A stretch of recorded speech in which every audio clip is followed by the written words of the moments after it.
Our next speaker is Rani Thakar from the UK, and she will speak about the conservative management of prolapse. So what do you do with a patient who has tried pelvic floor exercises, instituted lifestyle changes, and still has symptoms, or has such severe prolapse that pelvic floor exercises will not help? Well, these are the kind of patients that I would see in my practice. What I would offer them is either pessary treatment or surgical management. And in this talk, I'm going to focus on pessary treatment, and Roger will focus on surgical management after this. So what are the factors that influence management choice in my patients? What do I do with the elderly patient who has dementia, who would not remember to do pelvic floor exercises, who may not remember that she has a pessary, and may be a poor candidate for surgery? Well, I would look to see whether she has a carer who would help us. I would take into consideration parity. Has she completed her family, or does she still wish to have children? Does she have comorbidities which make it a difficult decision to have surgery? Is she sexually active? Has she had previous pelvic floor surgery and doesn't really wish to see another doctor? Or does she have scarring of the vagina, in which case I would not be able to put in a pessary? Does she want a quick solution with surgery in spite of the complications? Or is she happy to have long-term management? But perhaps the most important thing is, what does she want? Well, what are women's goals? And if you look at this study, which is a very interesting study by Catherine Hullfish, we can see here that women's goals are based on symptomatic improvement. And this is different from what we want as surgeons. We are looking for anatomical improvement either on examination or even on ultrasound. So what are her symptoms? What are her goals and her expectations? These are important considerations. Does she complain of prolapse only on exertion, or is it present all the time? Does she just know that she has prolapse because the medical practitioner has seen the prolapse when he was examining her? And more importantly, how much does this prolapse bother her?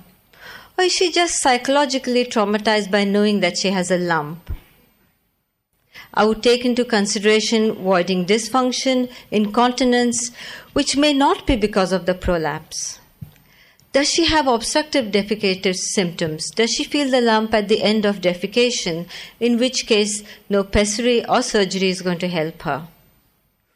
Is she expecting to have improvement in painful sexual intercourse after she has treatment from me? Well, in that case, I'm doing the wrong thing, because prolapse doesn't really cause pain. Well, the other thing that can influence us is the surgeon's choice. I'm going to try and play this video. Is a surgeon's choice, and also the reaction of the surgeon or the person who's examining her. The first contact can be so important. The first contact with the patient is just so important that you cannot underestimate this, because this could make a big difference to what happens in future. What I offer this patient with mild prolapse is completely different to what I would offer this patient with incontinence and prolapse, to this patient who has complete prosodentia. And I certainly wouldn't offer conservative management to this patient who has got an elongated cervix, or the other patient here who in fact has got complex prolapse. So what about the data on pessaries? Well, there are 8 studies on pelvic floor exercise, but there's only one randomized study on pessaries. So there's really very poor data in this area. And in fact, if you look at your abstract book, in this big meeting, there is not a single abstract on pessaries. Still, up to 89% of gynecologists use pessaries in their practice, and 77 offer them as first-line treatment. In a recent survey performed in the United Kingdom, we found that doctors are more likely to deliver pessary care than nurses and physiotherapists. However, this is different in different countries. So what are the indications for pessary use? Well, in my practice, I offer it to all patients. It's a good choice in those who are medically unfit, who may have high perioperative and postoperative morbidity, those who are not able to comply with postoperative restrictions, and those who may still wish to bear children because, as you know, pregnancy itself can affect prolapse. And it's also a good temporary measure to control symptoms when patients are awaiting surgery. Some people may wish to use it to unmask urinary incontinence in women with prolapse prior to surgery, and I offer these patients urodynamics before I operate on their prolapse. It's also paradoxically a way to heal vaginal ulcers in those who have huge prolapse. And there is some evidence that it prevents progression of prolapse. Some people have used it in case of the embarrassing symptom of vaginal wind, and it seems to work in these cases as well. For pessaries have been there for time immortal, and in fact Hippocrates used a pomegranate as a space-occupying body in the vagina to prevent prolapse. Various other objects have been used, like a glass ball, some cotton wool ball, even wax has been used to be placed in the vagina to prevent symptoms of prolapse. There are various prescriptions that have been described, such as honey and petroleum applied to the prolapse, or even fumes of wax and charcoal allowed to penetrate the uterine cavity. And as though that was not enough, Hippocratic succussion has been described, wherein a woman is hung upside down and rattled by two naked men. Fortunately, we have the modern pessaries now, and these are made up of silicone. They have a long life, and they come in different sizes and shapes. Just to describe a few, this is the ring pessary, which comes with a shelf and without a shelf. The most important thing is how you insert it, because remember, this first experience that a woman is going to have is going to make a massive difference to whether she continues to use the pessary. I use this pessary applicator, which makes application of the pessary very easy for me and also painless for the patient.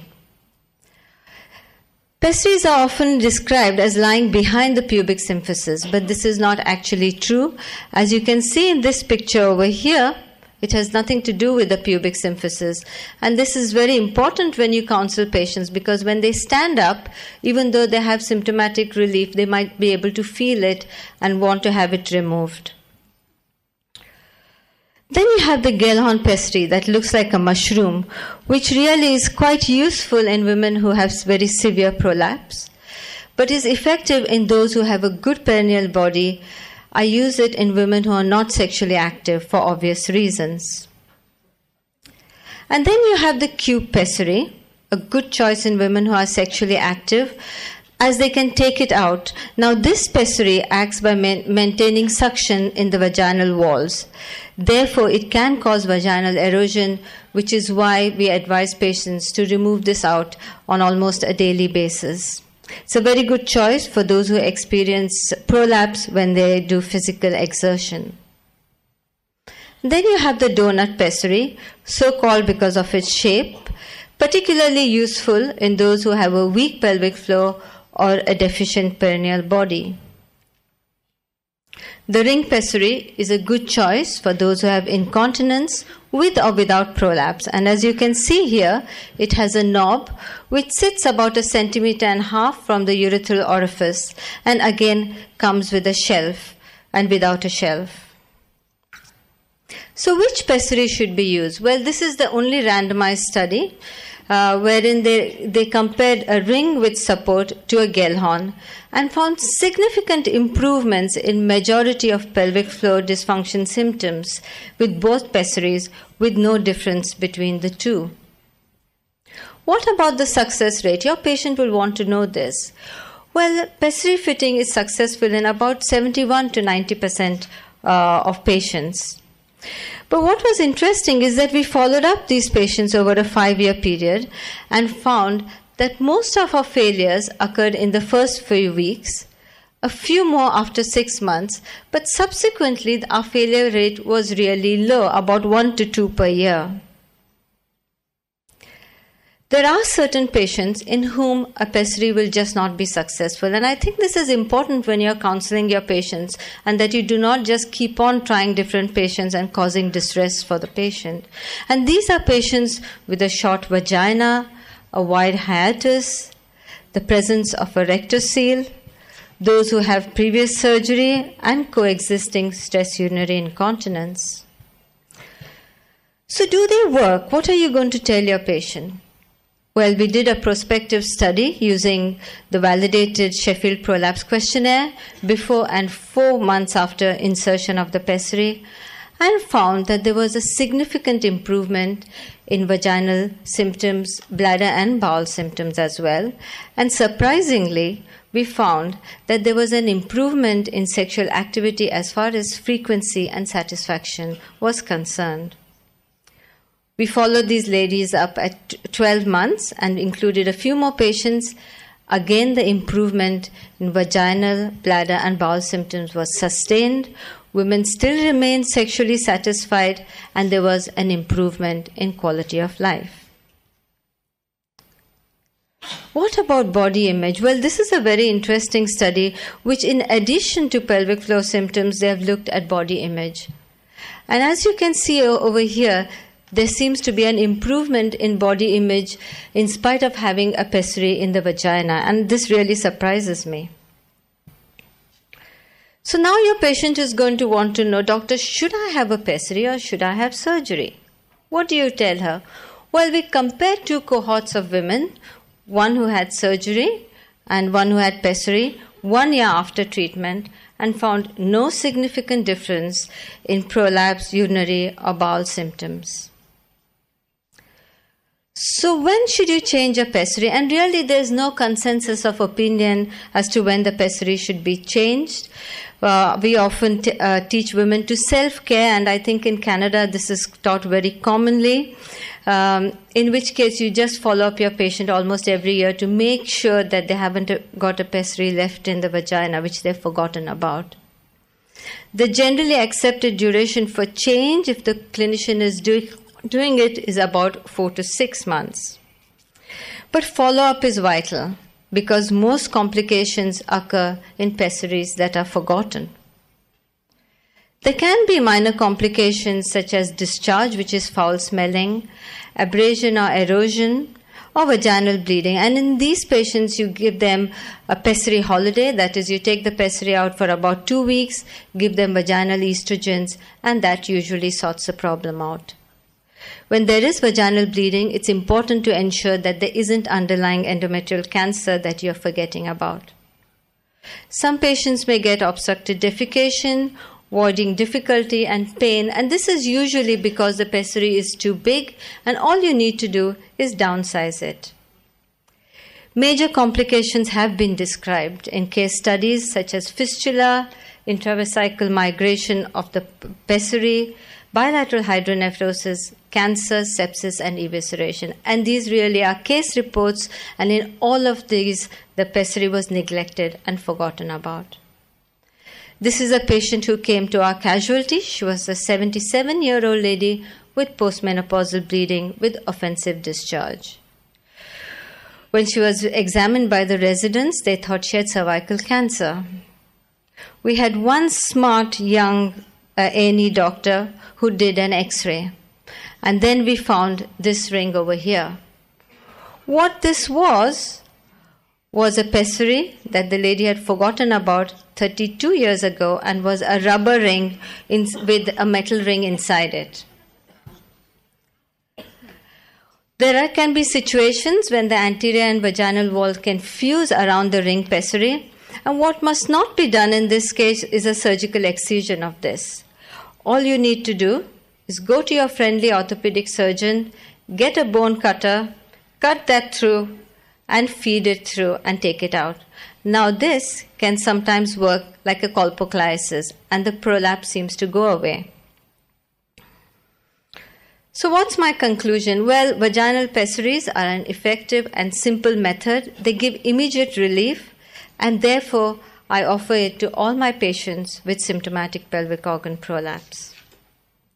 With proper care, complications are minimal, and there really is an urgent need for randomized study to compare it to no treatment, surgical, and conservative measures. Lastly, I'd like to end with a quote in defense of the pessary. Now, I'm not aware that there is a single case in which a woman has lost her life through the use or even abuse of the vaginal pessary. On the other hand, what a tale of disaster can be written with regard to operations. The dangers arising from the use of the pessary are due to ignorance, want of skill, or carelessness on the part of the practitioner, or to the ignorance and carelessness on part of the patient. Thank you very much for your attention.